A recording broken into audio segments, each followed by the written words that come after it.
in collaborazione con Glam Vision e Dentisti Riuniti.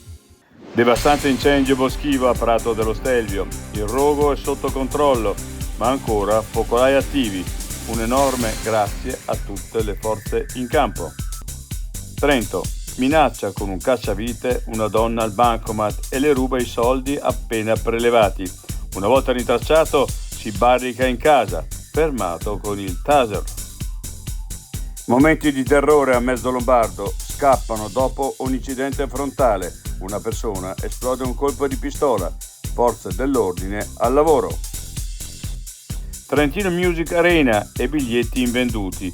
L'estate dei grandi concerti rischia di diventare un nuovo flop. L'altra montagna. Abbiamo impiegato le api mellifere in progetto di monitoraggio della qualità ambientale. Questo è il racconto. Così questi insetti ci hanno mostrato quanto il territorio è inquinato. I difetti visivi sono tanti: miopia, astigmatismo, ipermetropia. Il pregio è correggerli con occhiali davvero glam. Con Glam Vision puoi prenotare l'analisi gratuita della vista e poi sfoggiare i tuoi nuovi occhiali che possiamo creare per te. Scopri di più su glamvision.it.